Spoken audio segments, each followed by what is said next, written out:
Hello guys, welcome to knowledge decoder. और next chapter शुरू करने जा रहा हूं जिसका नाम है सांख्यिकी, आप बोल सकते हो स्टैटिक्स। ठीक है, तो देखो कि आप लोग ये बचपन से पढ़ते आ रहे, आई थिंक पता 6-7 से तो कुछ ना कुछ पढ़ते आ ही रहे होगे। ठीक है ना, तो हम लोग क्या पढ़ते थे, माध्य माध्यिका ये सब जो है चीज पढ़ते थे। लेकिन यहाँ पे जो चीज है ना, जो आज का जो हम लोग लेक्चर होने वाला, कुछ इंट्रोडक्शन पहले ले रहे हो। देखो, जिसे मान लो कि आपको अगर बात करें तो आप लोग क्या पढ़ चुके हो नाइन्थ में आप लोग ये चीज पढ़ ही चुके हो कि ये हमारा मीन क्या है, मीडियन क्या है, बहुलक क्या है, इस सब के बारे में आप लोगों को ब्रीफ इंट्रोडक्शन आपको मिल गया होगा 9th क्लास में। ठीक है, लेकिन जो हम लोग 10th क्लास में क्या पढ़ने जा रहे हैं ना, वो चीज समझना। हम लोग वर्गीकृत आंकड़े, क्लासिफाइड डेटा के माध्य माध्यिका एवं बहुलक ज्ञात करने के संबंध में पढ़ेंगे। ये चीज समझो हम लोग क्या पढ़ेंगे इस चैप्टर में। ठीक है, साथ ही हम संचयी बारंबारता इसके बारे में पढ़ेंगे। इसको इंग्लिश में बोलते क्यूमुलेटिव फ्रीक्वेंसी, वितरण एवं संचयी बारंबारता वक्र जैसे त्वरण, ठीक है, कहते हैं, उसके बारे में भी हम लोग अध्ययन करेंगे। मतलब ओवरऑल जो हम लोग सीखेंगे, एक वर्गीकृत आंकड़े का हम लोग सब चीज देखेंगे, माध्य माध्यिका बहुलक संचयी बारंबारता, ये सब चीज हम लोग देखेंगे। ठीक है, तो अब लोग जैसे मान लो जो पहला पॉइंट है, सबसे पहले हम माध्य पढ़ते हैं। सबसे पहला मान लो, सबसे पहले क्या है, माध्य है ना भाई। सबसे पहले माध्य पढ़ेंगे किसका, वर्गीकृत आंकड़ों का। चलो देखते शुरू करते। देखो, इसे वर्गीकृत आंकड़ों का माध्य हम लोग शुरू कर रहे हैं। देखो देखो जैसे, ठीक है, तो आप लोग बचपन से ये पढ़ते आ रहे हो, बहुत बचपन से पढ़ते आ रहे होगे कि ये माध्य क्या होता है। माध्य क्या होता है, कुल प्रेक्षणों का योगफल, जितने भी प्रेक्षण होंगे उनके योगफल डिवाइडेड बाय प्रेक्षणों की कुल संख्या। ठीक है, क्या डेफिनेशन है, माध्य इज इक्वल टू कुल प्रेक्षणों का योगफल डिवाइडेड बाय प्रेक्षणों की कुल संख्या। ठीक है, अब देखो वर्ग 9 में आप क्या पढ़े थे। वर्ग 9 में आप लोग क्या पढ़े, जब जैसे मान लो गिवन रहता था कि अगर मान लो x1 x2 x3 xn तक किसी आंकड़े का प्रेक्षण f1 f2 f3 n इनकी संगत बारंबारता, इसका मतलब समझते हो। x1 ये जो f1 लिखा है, इसका मतलब ये हुआ कि x1 जो है f1 बार आया है, इसी तरीके से x2 f2 बार आया है, इसका मतलब वो होता है। ठीक है, तो ऑब्वियसली सभी प्रेक्षणों का योगफल कितना होगा, अगर x1 f1 बार आया, अगर दोनों को मल्टीप्लाई करें तो हमको टोटल प्रेक्षण मिलेगा। इसलिए देखो मल्टीप्लाई क्या हो गया, f1 x1। देखो इसी तरह से सभी प्रेक्षणों का योगफल क्या हो जाएगा, f2 x2, फिर f3 x3, फिर fn xn जोड़ दोगे और नीचे में हम क्या हो जाएगा, प्रेक्षणों की कुल संख्या, टोटल हमारा कितनी बार हुआ है, ये चीज हम लोग देखेंगे। क्या हो जाएगा, f1 plus f2 plus f3, आप जगह कितना जोड़ दोगे, fn तक। तो जो हम लोग फॉर्मूला लगाएंगे माध्य का, वो क्या होता है, सभी प्रेक्षणों का योगफल डिवाइडेड बाय प्रेक्षणों की कुल संख्या। ठीक है, सभी प्रेक्षणों का योगफल कितना था, f1 x1 जो था उसको टोटल को लिख लिए। ठीक है, फिर नीचे में f1 plus f2 plus f3 total n तक लिख लिए। अब सिंपल से बताओ, f1 x1 f2 x2 f3 x3, इसको सिग्मा लिख सकते हैं क्या, सिग्मा fi xi। देखो सिग्मा fi xi और i बराबर 1 से लेके n तक। ठीक है, अगर i को 1 रखो यहाँ पे तो क्या हो जाएगा, f1 x1, 2 रखो f2 x2। इस सिग्मा को जो है समेशन बोला जाता है। क्या बोला जाता है, समेशन। मतलब कोई भी चीज अगर एडिशन हो रही है, बहुत दूर तक एडिशन हो रही है, जिसको हमको शॉर्ट फॉर्म में लिखना है, ठीक है, तो वहां हम लोग सिग्मा यूज कर लेते हैं। जैसे मान लो इसी सिग्मा, मान लो कि i बराबर 1 से लेके n fi xi, इसका मतलब ये अगर i की वैल्यू यहाँ पे 1 रखो तो f1 x1, ये सिग्मा का मतलब समेशन प्लस मतलब एडिशन प्लस, फिर i का वैल्यू 2 रखो f2 x2, फिर i का वैल्यू 3 रखो f3 x3, मतलब एडिशन करते हुए चले जाओगे, यही वैल्यू है। इसी तरह से अगर देखो कि नीचे में f1 plus f2 plus f3 से fn तक है, इसको क्या लिख सकते हो, सिग्मा fi लिख सकते हो। और i इक्वल टू 1 से लेके n तक पुट करो आप, i1 तो f1, फिर समेशन का मतलब प्लस, फिर i2 f2, फिर प्लस f3, इसको लिख सकते हैं ना। तो जो फाइनली फॉर्मूला आपको आएगा वो आएगा आपका कितना, x bar is equal to sigma fi xi by sigma fi। ठीक है, जैसे मान लो क्वेश्चन देखो ध्यान से, देखो क्वेश्चन क्या है कि कक्षा x के 25 विद्यार्थियों के भार केजी में निम्न प्रकार है भाई। मतलब 40 केजी, विद्यार्थी की संख्या 5, मतलब 40 केजी का 5 विद्यार्थी है, 45 केजी का 8 विद्यार्थी है, 48 केजी का 4, 52 का 3, 56 का 3, 60 का 2 विद्यार्थी है। ठीक है, तो आपको क्या निकालना है भाई, आपको निकालना है कि हमको औसत भार ज्ञात कर दीजिए, मतलब टोटल हमको माध्य निकाल के दे दीजिए। तो सिंपल जो xi था पहले लिख लो, xi क्या होगा हमारा, यही भार होगा, कितनी बार जो है, मतलब कितना कितना वजन है। तो 40, 45, 48, 52, 56, 60 वही लिखा हुआ है।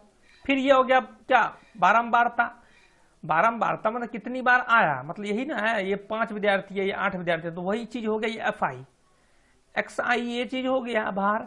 और विद्यार्थियों की संख्या कितना हो जाएगा एफ आई, कितना कितना बार है, 5 बार, 5 गो 5 है, इसमें 8 बंदा है, 4 बंदा है, 3 बंदा, 3 बंदा, 2 बंदा, ठीक है।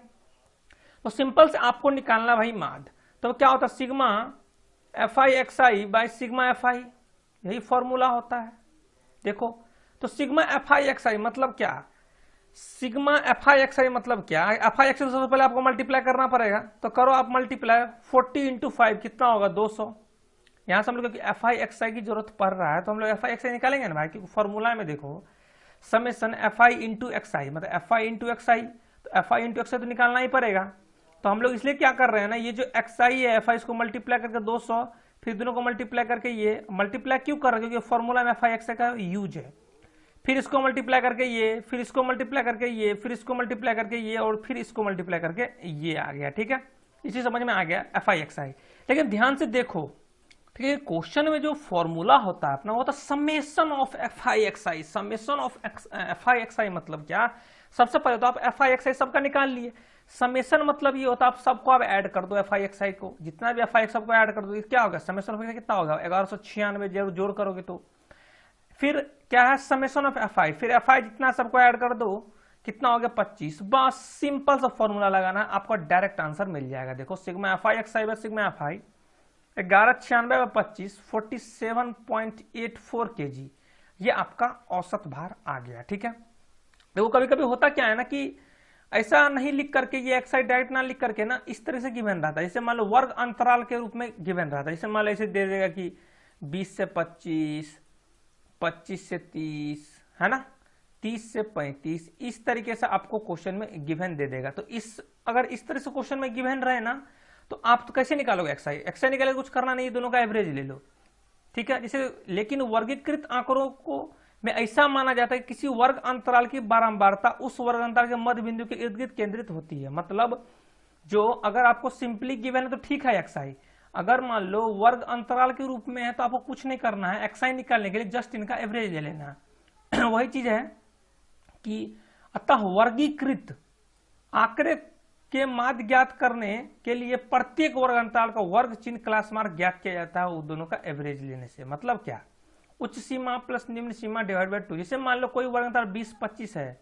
तो वर्ग चिन्ह जो होगा एक्स आई जो हम यूज करते रहेंगे वो क्या हो जाएगा बता दो, 20 + 25 डिवाइड बाय 2 बराबर 22.5, मतलब ये हम लोग यूज करेंगे किसके जगह पे, एक्स आई के जगह पे, ठीक है।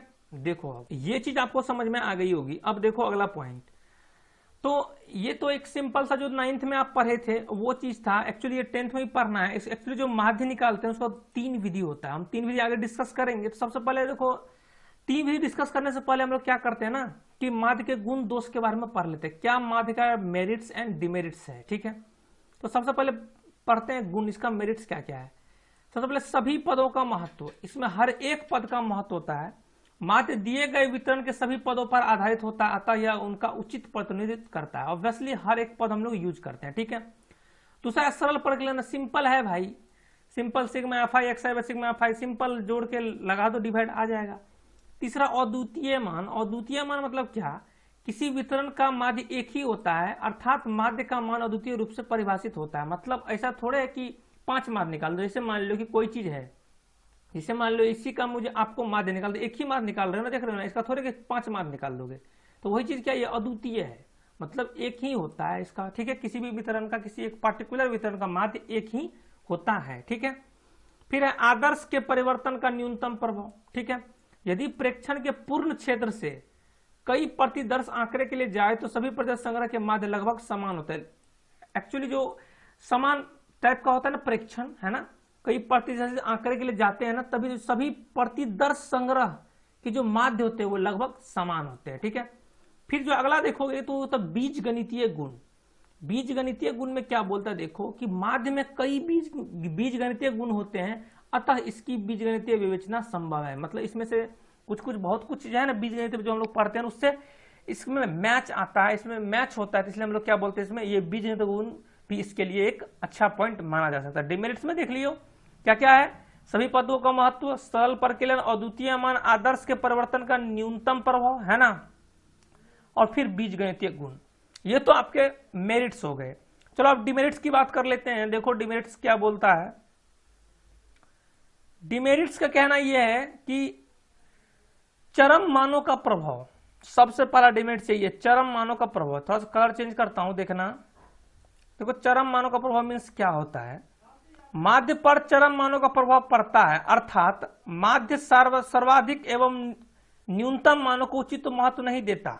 ठीक है, जैसे 5 छात्रों का प्राप्तांक 99, 40, 10, 5, 1 है, तो इनका माध्य प्राप्तांक 31 होगा, जो किसी भी छात्र के प्राप्तांक का प्रतिनिधित्व नहीं करता। देखो कितना शानदार चीज लिखा है। क्या इसमें डिमेरिट से समझना ध्यान से। कह रहा है कि भैया कि 5 बंदे हैं, 5 बंदे का मान लो कि मैथ्स में किसी का 99 आया, किसी का 40 आया, किसी का 10 आया, किसी का 5 आया, किसी का 1 मार्क्स आया। ठीक है, जब आप इसकी टोटल माध्य निकालते हो ना तो माध्य आता है 31। अब ध्यान से देखो कि एक बंदे ने 99 लाया और उसका जो ओवरऑल हम लोग माध्य निकाले 31, कहीं से जस्टिफाइड लग रहा है क्या? 99 मार्क्स 31। ये देखो बंदे ने 40 लाया, 31 दिखा रहा, कम ही दिखा रहा है। यहां पे देखो बंदे ने 10 लाया, उसको 31 मिल गया। समझ रहे हो कितना डिफरेंस आ रहा है। अब किसी बंदे ने 1 लाया, उसको भी हम 31 ओवरऑल अगर माध्य दे दें तो क्या कितना दिक्कत हो जाएगा ना। तो इसीलिए आप बोल सकते हो कि इसमें जो चरम मान होते हैं ना उनका बहुत प्रभाव होता है। ये जो है ना ये सर्वाधिक, अधिक एवं न्यूनतम मान को उचित महत्व नहीं देता, जैसे कि मैंने यहाँ पे बताया। ठीक है, दूसरा पॉइंट अगर देखो तो दूसरा पॉइंट क्या, अवास्तविक मान। अवास्तविक मान क्या है समझना। माध्य का मान कभी कभी असंभव भी होता है। जैसे किसी मोहल्ले में 5 महीने के दौरान पैदा होने वाले बच्चों की संख्या 7 है, 6 है, 3 है, 2 एवं 4 है, इनका माध्य 4.4 होगा, जो जन्म के संदर्भ में असंभव मान है। देखो सिंपल से मान है। देखो बात बताओ कि भैया 5 महीने में 7, 6, 3, 2, 4 बच्चे पैदा लिए।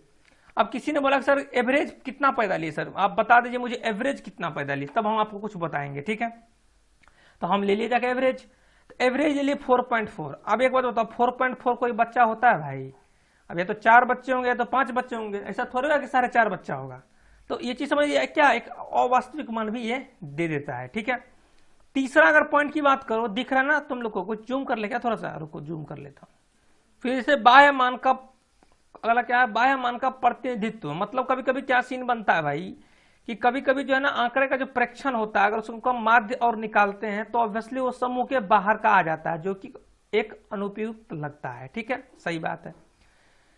अब देखो चौथा भ्रामक परिणाम। भ्रामक परिणाम समझना कितना चीज है। कभी कभी दिए गए आंकड़ों के माध्य का मान ऐसा प्राप्त हो जाता है जो भ्रामक प्रतीत हो। जैसे मान एग्जाम्पल समझो, 2 छात्राएं 4 परीक्षाओं में निम्न अंकित अंक अर्जित करती हैं। ठीक है, छात्रा 1 है पहले में 80, 70, 55, 45, 62, 5। छात्रा 2 है 35, 45, 75, 95, इतना सॉरी ये माध्य है। देखो सॉरी, देखो छात्रा 1 है ये प्रथम परीक्षा में 80, 70, 55, 45 करती है, अगर इसका माध्य निकाले तो 62.5 करती है। ठीक है, छात्रा 2 देखो 35, 45, 75, 95 करती है, अगर इसका एवरेज निकाले तो 62.5 आ रहा है। तो आप सर दिक्कत कहां हो रहा है। देखो छात्रा 1 भी का एवरेज अगर निकालते हो, माध्य निकालते हो तो 62.5 मार्क्स गेन कर रही है, और छात्रा 2 भी जो है ना भाई, वो भी अपना एवरेज 62.5 मार्क्स गेन कर रही है। क्या एक बात तो ये जो माध्य तो यही चीज बता रहा है कि छात्रा 1 का भी इतना ही मार्क्स आया और छात्रा 2 का भी इतना ही मार्क्स बताया, लेकिन ये चीज तो ये माध्य तो नहीं बता रहा ना, क्योंकि बंदा जो छात्रा 1 थी उसका जो है ना परफॉर्मेंस धीरे धीरे घट रहा है। देखो 80 पे 70 चली, 55 गई, 45 गई। लेकिन अगर छात्रा 2 की बात करो तो इसका परफॉर्मेंस क्या हो रहा है, देखो बढ़ रहा है, मतलब शानदार परफॉर्म कर रहा है। पहले में 45 किया और इंप्रूव करके दूसरे में 45 ठोका, तीसरे में 75 मार्क्स लाया, समझ रहे हो ना, अगले लास्ट में 95 मार्क्स लाया। तो ये परफॉर्मेंस कहीं नहीं दिखा रहा है। ये तो सिंपल बता दे रहा है भाई कि एवरेज 62.5 है, लेकिन परफॉर्मेंस नहीं बता रहा है। तो सिंपल से वही चीज लिखा हुआ है, यदि दोनों छात्राओं का माध्य प्राप्तांक समान है किंतु प्रथम छात्रा का प्राप्तांक अवनति की ओर है जबकि दूसरी छात्रा का प्राप्तांक उन्नति की ओर है, माध्य से आंकड़ों की इस प्रवृत्ति का पता नहीं चलता है। वही चीज मैं बताना, ये नेचर नहीं बताता कि बंदे मेहनत कर रहे हैं या मेहनत करना छोड़ दिए, क्योंकि अगर यहाँ पे अगर छात्रा 1 की बात करो, इनका परफॉर्मेंस धीरे धीरे कम हो रहा है, मतलब क्या पढ़ाई पे कम ध्यान दे रही है। अगर इन छात्रा 2 की बात करो तो ये पढ़ाई पे ज्यादा ध्यान दे रही है। ये सब चीज थोड़े बताता है ये चीज। ठीक है, तो ये चीज आपको समझ में आ गया क्या मेरिट्स है क्या डिमेरिट्स है। ठीक है, तो जो वर्गीकृत आंकड़ों का जब हम लोग माध्य पढ़ेंगे ना, उसका 3 मेथड है, जैसे कि मैंने बताया था। वर्गीकृत आंकड़ों के माध्य निकालने की विधियां, ठीक है। माध्य निकालने का जो हम लोग सीखेंगे क्लास 10th में, उसके 3 विधि है। सबसे पहला विधि है प्रत्यक्ष विधि, मतलब डायरेक्ट मेथड। जो अभी ऊपर पढ़े हैं ना, उसको हम डायरेक्ट मेथड भी बोलते हैं। जो ये चीज पढ़े हो ना, सिग्मा, ये वाला देखो, sigma FI XI sigma FI, एक तरह से वही समझो, इसी को बोलता है डायरेक्ट मेथड, सीधा समझो। सबसे पहला मेथड जो आता है वो अपना डायरेक्ट मेथड आता है। सिंपल क्वेश्चन, कार्य चरण से कोई मतलब नहीं है, सीधा क्वेश्चन देखना है। सीधा क्वेश्चन देखते हैं क्या कि वर्गीकृत अंकों को माध्य निकालने की पहला विधि क्या, प्रत्यक्ष विधि, डायरेक्ट मेथड। देखो थोड़ा सा मैं इसको जो है ना रोटेट कर लेता हूं, जिससे आपको आसानी होगी। तो देखो चलो क्वेश्चन करते हैं। देखो कह रहा है कि निम्नलिखित आंकड़ों का माध्य प्रकलित करें, ठीक है। तो मान लो प्रत्यक्ष विधि से करना, क्योंकि हम लोग प्रत्यक्ष विधि की बात कर रहे हैं, तो ये प्रत्यक्ष विधि लिख लो, यहाँ पे प्रत्यक्ष लिख लेना, हिंदी में प्रत्यक्ष विधि लिख लेना। तो मैं बताया था प्रत्यक्ष विधि कुछ होता नहीं है, जो मैंने पढ़ाया है sigma FI XI sigma FI वही है। सिंपल से मैं एक क्वेश्चन और करा दूं जिससे आपको क्लियर हो जाए। वो सेम वही है जो पढ़े हो ना, sigma FI XI sigma FI पढ़ाया हो ना, वही एक प्रत्यक्ष विधि है, मतलब डायरेक्ट मेथड है, वही चीज है। एक क्वेश्चन करा देता हूँ। जैसे मान लो वर्ग अंतराल दिया हुआ इतना इतना इतना, आपको बारंबारता इतना इतना दिया हुआ है, तो कह रहा है कि हमको माध्य निकाल के दे दीजिए आप प्रत्यक्ष विधि से। मतलब सिंपल सा फॉर्मूला है sigma FI XI sigma FI। प्रत्यक्ष विधि का फॉर्मूला होता है जो हम लोग पढ़े थे, sigma FI XI sigma FI। मतलब सीधा मतलब आपको XI निकालना है, फिर FI निकालना है, तब कुछ आगे करना है।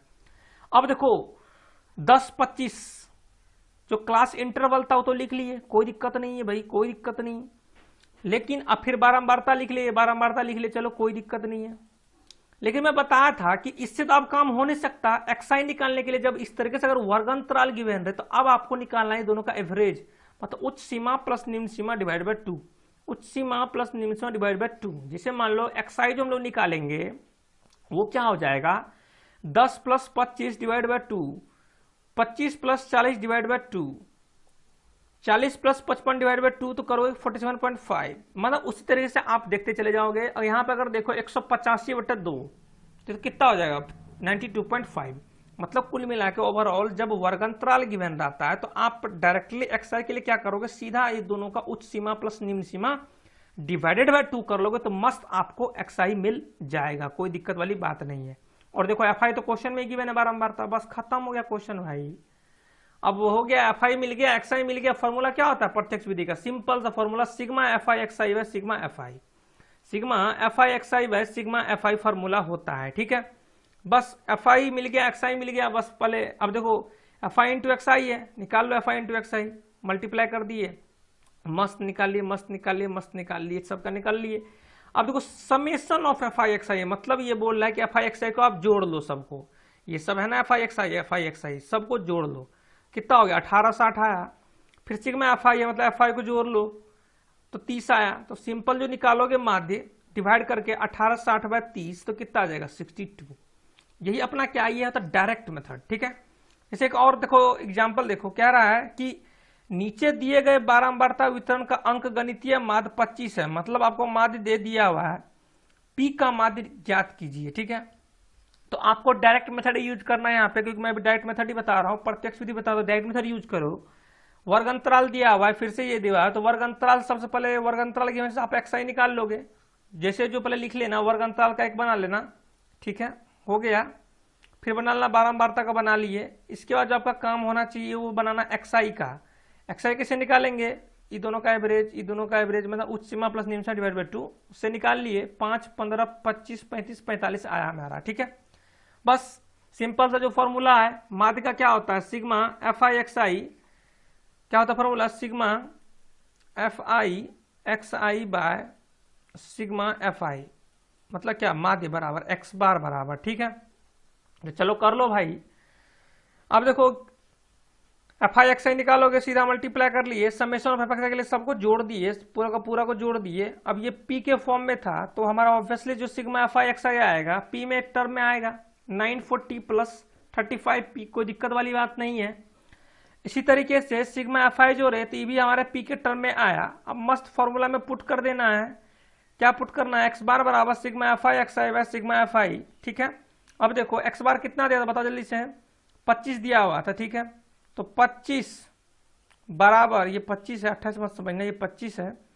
सिग्मा एफ आई एक्स कितना आया 940 plus 35p divided by 44 plus p। बस कुछ करना थोड़े है, इसको इधर सेंड कर दोगे, आराम से आपका p का वैल्यू मस्त आ जाएगा।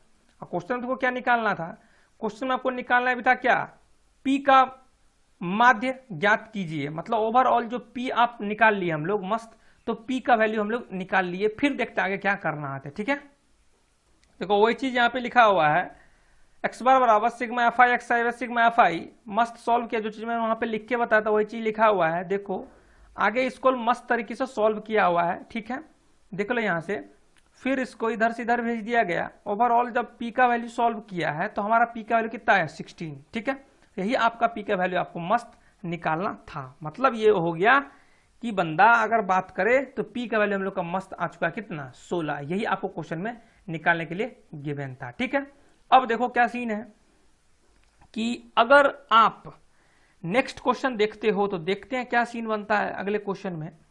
कि क्वेश्चन है कि यदि नीचे दिए गए बारंबारता वितरण का माध्य इतना हो तो तथा बारंबारताओं का कुल योगफल 50 हो तो F1 एवं F2 का मान परिकलित कीजिए। मतलब देखो कि कभी भी क्वेश्चन में अगर कुछ नहीं गिवन है कि कौन सा मेथड यूज करना है तो आप लोग डायरेक्ट मेथड यूज कर लोगे। ठीक है, क्योंकि यहाँ पे तो कुछ लिखा नहीं है कि भैया कौन सा मेथड यूज करना है। तो हमेशा याद रखो कि अगर कभी भी क्वेश्चन में ये चीज गिवन नहीं रहे कि हम लोग कौन सा मेथड यूज करें तो आप लोग डायरेक्ट मेथड आराम से यूज कर सकते हो। सिग्मा एफ आई एक्स आई सिग्मा एफ आई वाला फॉर्मूला यूज कर सकते हो, इसमें भी हम वही यूज करेंगे। तो जो जो गिवन है पहले लिख लेते हैं। माध्य दिया हुआ है 62.8, मतलब एक्स बार कितना दिया, दे दिया आपको 62.8 दे दिया। ठीक है, बारंबारताओं का कुल योगफल मतलब 5 plus F1 plus 10 plus F2 plus 7 plus 8 कितना है 50, ये चीज दे दिया। इससे F1 F2 के बीच में रिलेशन आ गया, F1 प्लस F2 बराबर 20, तो यहाँ से F2 कितना आ जाएगा 20 माइनस F1 खत्म। फिर आपको माध्य दिया हुआ तो सिंपल सी बात है, सिग्मा एफ आई एक्स है सिग्मा एफ आई, मतलब एफ आई एक्स से तो निकालना ही पड़ेगा, निकाल लेते हैं। जैसे जो गिवन था पहले लिख लिए, पहले वर्ग अंतराल का इंटरवल कॉलम में लिख लेना है, फिर लिख लेना है बारंबारता का लिख लिए, उसके बाद एक्स आई निकाल लेना है किससे, ये दोनों के एवरेज लेकर के 0 20 20 40, अरे भाई लेते हो ना 0 प्लस 20/2 20 प्लस 40/2। ठीक है, उस तरीके से हम लोग सबका वर्क चिन्ह एक्स आई निकाल लिए। फिर मस्त फॉर्मूला में होता है sigma F I x I, तो ऑब्वियसली हम लोग एफ आई एक्स आई यहाँ से निकालेंगे, मल्टीप्लाई करके निकाल लिए निकाल लिए निकाल लिए निकाल लिए। बस अंतर यहाँ पे यही हुआ है कि ये जो पोर्शन आप देख रहे हो, जब आप बात कर रहे थे 60-80 का इंटरवल तो F2 था, तो हम F2 की जगह पे क्या किए ना 20 माइनस F1 लिख लिए, 20 माइनस F1 लिख लिए। इससे क्या होगा ना कि सब चीज हमारा F1 के टर्म में आएगा और मुझे सॉल्व करने में आसानी होगी। ठीक है, ऐसा अब ऐसा भी कर सकते हो, F2 के टर्म में भी लिख सकते हो और यहाँ पे आप आके चेंज कर दो, चाहे यहाँ चेंज कर लो F2 को, क्योंकि भाई किसी एक में तो चेंज करना है। अगर सॉल्व करना है, अगर F1 F2 की वैल्यू आपको निकालनी है तो कहीं ना कहीं तो चेंज करना ही पड़ेगा। हम यही चेंज कर दिए, F2 था, F2 का वैल्यू यहाँ पुट कर दिया 20 माइनस F1, बस एफ आई एक्स आई किए, फिर summation of f I x i सबको जोड़े हम लोग मस्त, तो हमारा आया 3460 माइनस 40 F1। ठीक, फिर जो समेशन ऑफ एफ आई किए वो आया 50। फिर जो अपना फॉर्मूला है वो लगा दो, माध्य एक्स बार बराबर सिग्मा एफ आई एक्स आई बस सिग्मा एफ आई। ठीक है, तो एक्स बार कितना था देख लो 62.8 था ना भाई, देख लो 62.8 था। जो सिग्मा एफ आई एक्स आई निकाले थे यहाँ पे लिखे सिग्मा एफ आई 50 लिखे मस्त। इसको अगर आप सॉल्व करोगे तो आपको डायरेक्ट F1 का वैल्यू कितना मिल जाएगा 8। क्वेश्चन में क्या बोल रहा था भैया, हमको F1 और F2 दोनों का वैल्यू चाहिए। अगर F1 8 हो गया, अगर F1 का वैल्यू अगर इसमें पुट कर दिया जाए F2 बराबर 20 माइनस F1, तो F2 कितना आ जाएगा बताओ, तो 20 में से 8 घटा दो तो आपको क्या मिल जाएगा F2 मिल जाएगा। ठीक है, कोई दिक्कत कोई परेशानी। तो ये आपका डायरेक्ट मेथड हुआ। ठीक है, ये सबसे पहला जो माध्य निकालने का एक डायरेक्ट मेथड होता है, हमने वो डिस्कस किया कि सिग्मा एफ आई एक्स है सिग्मा एफ आई फॉर्मूला लगाना है। बस सिंपल सा फॉर्मूला है, उसको फॉर्मूला का लगाओ, कोई चीज गिवन दिया रहेगा कोई चीज गिवन नहीं दिया रहेगा, बस उसी फॉर्मूला से इसी फॉर्मूला से आपको सब चीज निकल जाएगा डायरेक्ट मेथड। अगर क्वेश्चन में कुछ नहीं गिवन रहे तो आपको यही फॉर्मूला यूज करना। अब देखते हैं अगला फॉर्मूला। तो हम लोग ये जो प्रत्यक्ष डायरेक्ट मेथड उसको अच्छे तरीके से पढ़ लिया है। और देखो कि जो अपना जो नेक्स्ट लेक्चर आएगा ना, उसमें हम लोग पढ़ेंगे कल्पित विधि, लघुरीति विधि, और जो इसका तीसरा मेथड है वो हम लोग पढ़ेंगे, बहुत अच्छे से डिस्कस करेंगे। ठीक है, चलो आज का वीडियो इतना ही रखता हूं। अगर यार मजा आया होगा यार, चैनल को जरूर सब्सक्राइब करना यार। बंदे को यार 10th का कितना बंदा है यार, बिहार बोर्ड, यूपी बोर्ड, जितने भी हिंदी बोर्ड के बंदे हैं ना, सबको लाए यार। आप लोग जब बंदे को लाते हो ना, पढ़ाने में बहुत मजा आता है। ठीक है ना, और यार लाइक करके जाना, कमेंट बॉक्स में जरूर बताना कि कैसा पढ़ाया हो। ठीक है, और नीचे व्हाट्सएप ग्रुप है 10th का, वो जरूर ज्वाइन कर लेना, क्योंकि उसको ज्वाइन करने से ये फायदा होगा कि वहां मैं ढेर सारा चीज डिस्कस करता हूँ, क्वेश्चंस, डाउट्स जो भी है, हर एक चीज मैं डिस्कस करता हूँ। चलो ओके, ठीक है, थैंक्स।